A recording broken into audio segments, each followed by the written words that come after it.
ngeen di jaay doole yéen a nekk ci nguur vous pesez de tout votre poids et également mu mel ni comme ni mu ko waxee sànq je reviens sur le mot vengeance vengeance ku ko wax moom mooy fayonte da ngeen def ñu def leen ngeen defaat leen fi mu nekk nii. waaw bu ñu vengé wu lan la ñuy def ba ñuy vengé loolu la war a expliquer pourquoi mu ne vengeance dañ ko war a demander question bi pourquoi di vengeance lan moo xew mu ñuy vengé wu man na la ma Bart def mooy vengé wu. ah Bart tëj lu la. ah si lan la ko teg. waxul ne moo leen sifaay. waaw moom xanaa loolu dégg ko lu nekk fi woon ah monsieur le juriste. aw may loolu daf la rëcc xanaa. non waaw man kii man sénégalais yi laay waxanteel ko. ok non dama doon laajte rek. nous sommes des frères quoi amul problème. léegi dégg naa li ñuy wax yëpp. mais par rapport ak sama diggante ak Barthélémy Dias toujours je vais préciser une chose.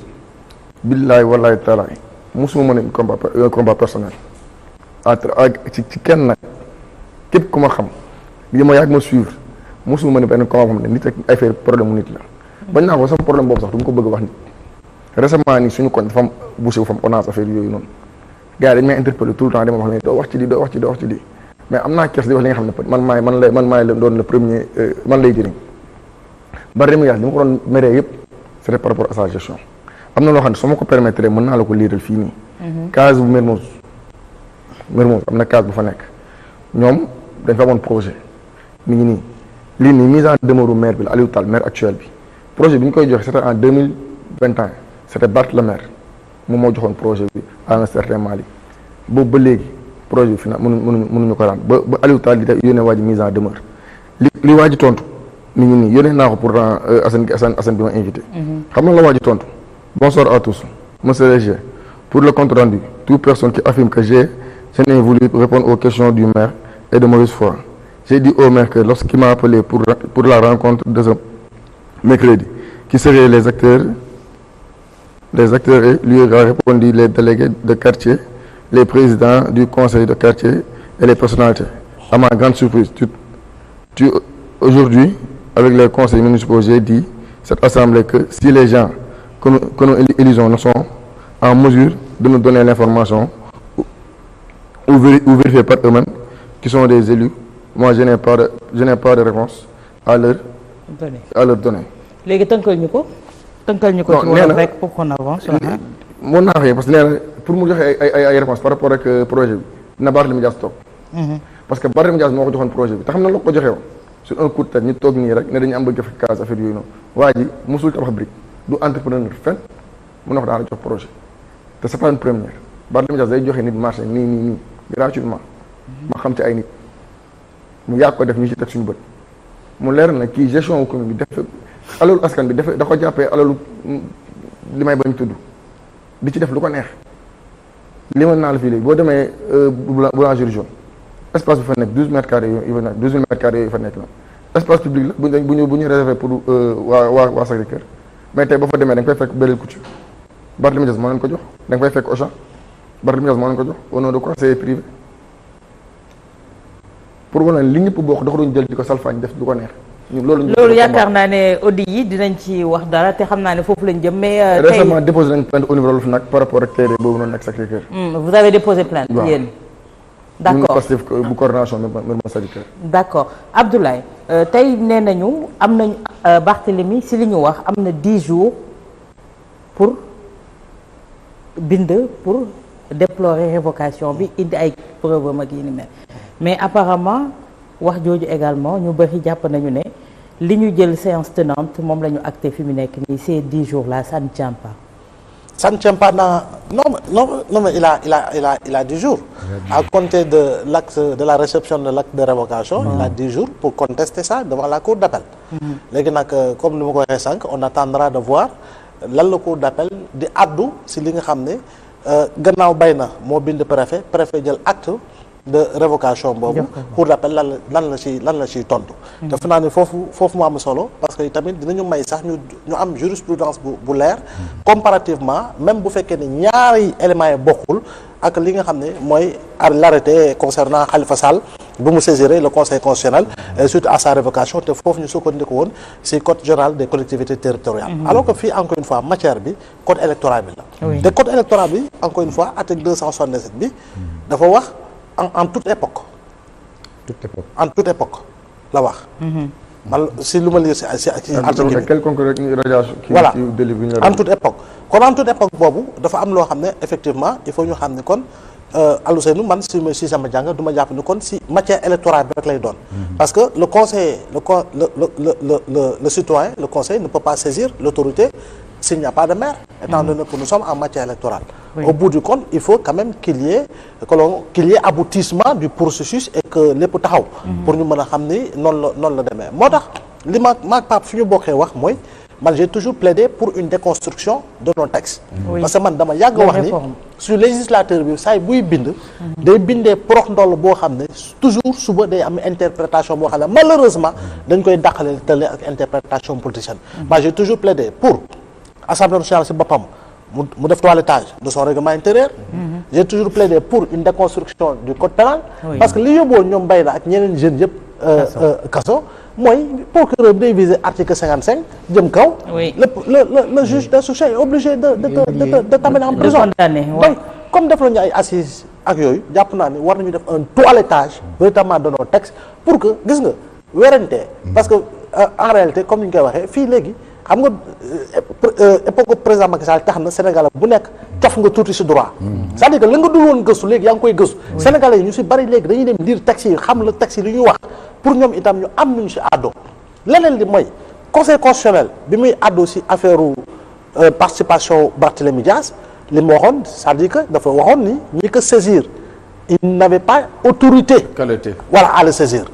Et que l'autorité compétente c'était le ministère de la justice moo mënoon saisir directement le conseil constitutionnel pour véritablement Barthélémy Dias ñu constater son inéligibilité suivant l'article 11 du code électoral pour moom bañ a bokk ci jongante yi nga xam ne moo soxaloon élection législative anticipée yi xam nga loolu tam c'est très important.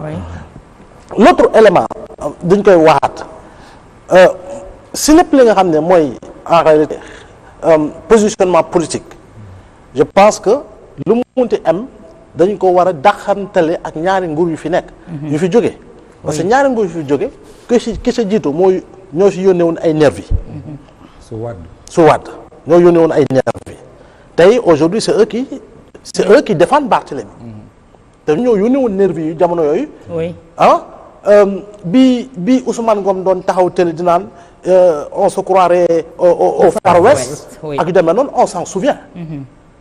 Macky Sall bi jàppale woon Barthélémy Dias alors qu'il était opposant mais bi mu ñëwee c'est lui qui a extirpé Barthélémy Dias de la prison pour en faire un député. Pape on est tous là. Tu vois un peu mais yow nga jël processus de 2011 à 2023 ngay doog a acter une condamnation définitive mais ki ñëw ci nguur ku bees loo ko bàyyi lee sudul application de la loi. C'est pour ça que ma neen su association des victimes de Macky Sall amoon. Barthélémy Dias tey mun na dem taxaw bokk foofu. Effectivement parce que tout ça émane de la gestion de Macky Sall. malheureusement man je le dis malheureusement. Oui. te constat boobu noonu moo fi nekk. te loolu mooy wane en réalité souvent comment souvent nos hommes politiques. véritablement utilisent nos lois. Non, au-delà d'utiliser nos lois mais sont habillés du costume véritablement de caméléon.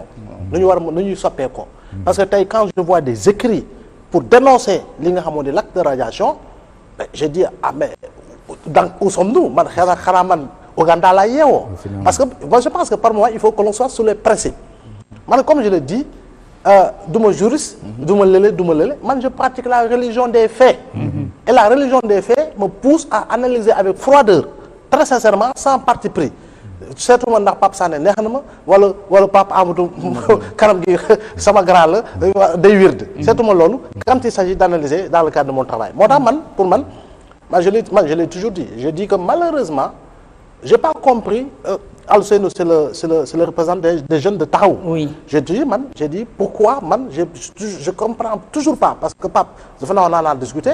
Comment se fait-il que il n'y ait pas de continuité de la présidentielle même su fekkoon 1% la sax awa man j'ai toujours dit depuis le départ que Khalifa Sall était la tête de liste nationale naturelle véritablement de la coalition bi nga xam ne Taxawu moo waroon nekk la tête de pont.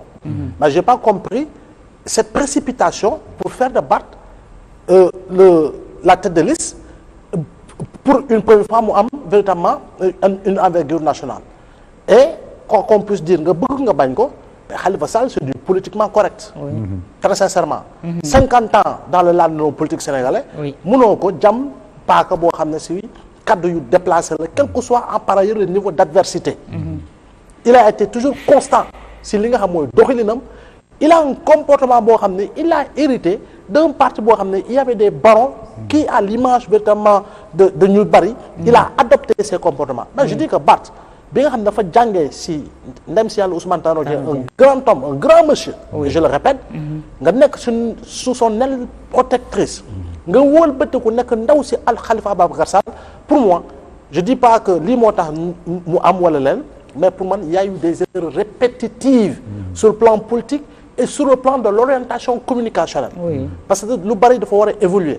tu sais Walf bu dee chaque 20 heures daf may tegal bon comme man je suis reggae daf may tegal benn son Bun Xpert champ mais chaque 20 heures moom ma koy doxalal pendant un mois mu may tegal Christophe Columbus. mais bu yàggee son bi dina ma sàppi. tu vois le disque il doit évoluer. et pour moi je le dis je le répète c'est pas dans le mauvais sens du terme mais man je dis le discours de Barth ki nga xam ne il donne rendez-vous pour 2029 il y a quelque chose qui doit évoluer.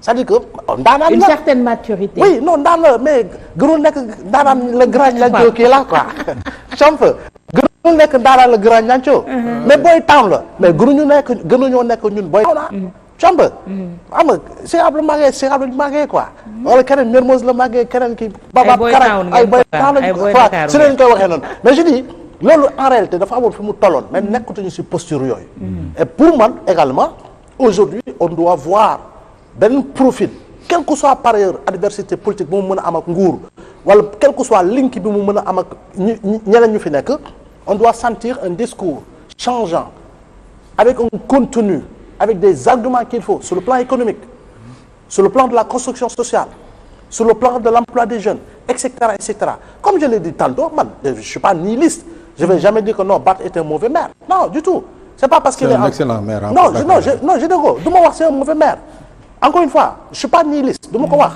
parce que man je sais des programmes yoo xam ne je dis bravo vraiment à la ville de Dakar par exemple terrain bi nga xam ne mi ngi côté cinéma Liberté Combe depuis combien d'années c'est vide il y a un projet de construction d'un lycée moderne et il y a également le projet bi jëm si les personnes souffrant d'insuffisance rénale et tout c'est des points de soulagement il y a eu également le programme avec les charretiers yoo xam ne dañuy doon échanger il y a pas de truc il y a pas mal de choses quand je vais pas dire que non il n'a rien fait non du tout quand on peut se dire en tant que maire de Dakar suivant Khalifa Sall am na ay résultats yoo xam ne ñu ko doon gis léegi keneen dina gis yeneen insuffisance aussi et c'est tout à fait normal et c'est dans l'ornement des choses l'autre élément moi j'ai pas compris également tey jii nii suñu naan politique pour politique incongruité politique weesuwul pour man li nga xeex pendant 10 ans bi ngeen jógee PS ngeen ak lu leen dal PS ngeen génn 2014 ak li leen topp seen yéen bañ nañ ko ba yéen on parle de la plateforme taxawu Sénégal.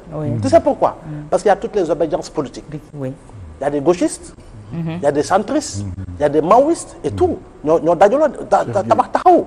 à l'image de Cheikh Gueye de Paul Derklé nga xam ne véritablement moom itam am na noo koy qualifier si posture bu mu am. ak véritablement correction maanaam politiquement correct également que vas-tu dire de Moussa Tine ben c'est du politiquement correct que vas-tu dire de Babacar Thioye Ba ou de Moussa Taye c'est du politiquement correct mais avec véritablement benn bagage bu am solo sur le plan politique très sincèrement et sur le plan des idées parce que toi et moi xam nga ay 2001 bu ñuy dem bureau politique du Parti socialiste Barthélémy Diaz n'était pas encore dans le Parti socialiste kon on connaît bien la trajectoire on les connaît bien on les maîtrise bien donc de ce point de vue là incongruité politique man weesuwul nga xeex pendant 10 ans yow ñooñu ñu la condamné yow sélection législative ñoom nga dem la ko lool. waaw te tey ñoom ñoo toog di la défendre te ñoom ñoo occasionné woon li tax ñu non je dis pas xam nga xam nga sens bi wax oui bien sûr incongruité politique weesuwul yow ñi la condamné yow ñi la condamné yaa ngi dégg ñi la songoon ba pare ñoo la yónni woon pour nga song ba lépp dal la nga wulu bëri ko ñi la tardeel si condamnation ba condamné la de manière définitive ñoom nga dem le colol dernièrement mooy ñi la amené à la guillotine donc tey jii c'est l'avenir politique même de Barthélémy yaa ngi wax c'est ténor encadré mais qu'est-ce que Barth a appris de il y a eu des choix politiques yoo xam ne pour man même su fekkoon ni tey taxawu da doon jiite tête liste boppam ku bëgg dugg mais au moins bu doon même bu fekkoon un député la avec un plus fort reste ça lui ouvre encore une autre voie d'autres perspectives par rapport ak li nga xam mooy présence politique mais aujourd'hui ce qui est dommage c'est que taxawu ne sera pas du débat public à l'Assemblée nationale. Dommage mais tey jii Pape on peut dire que il a joué il a perdu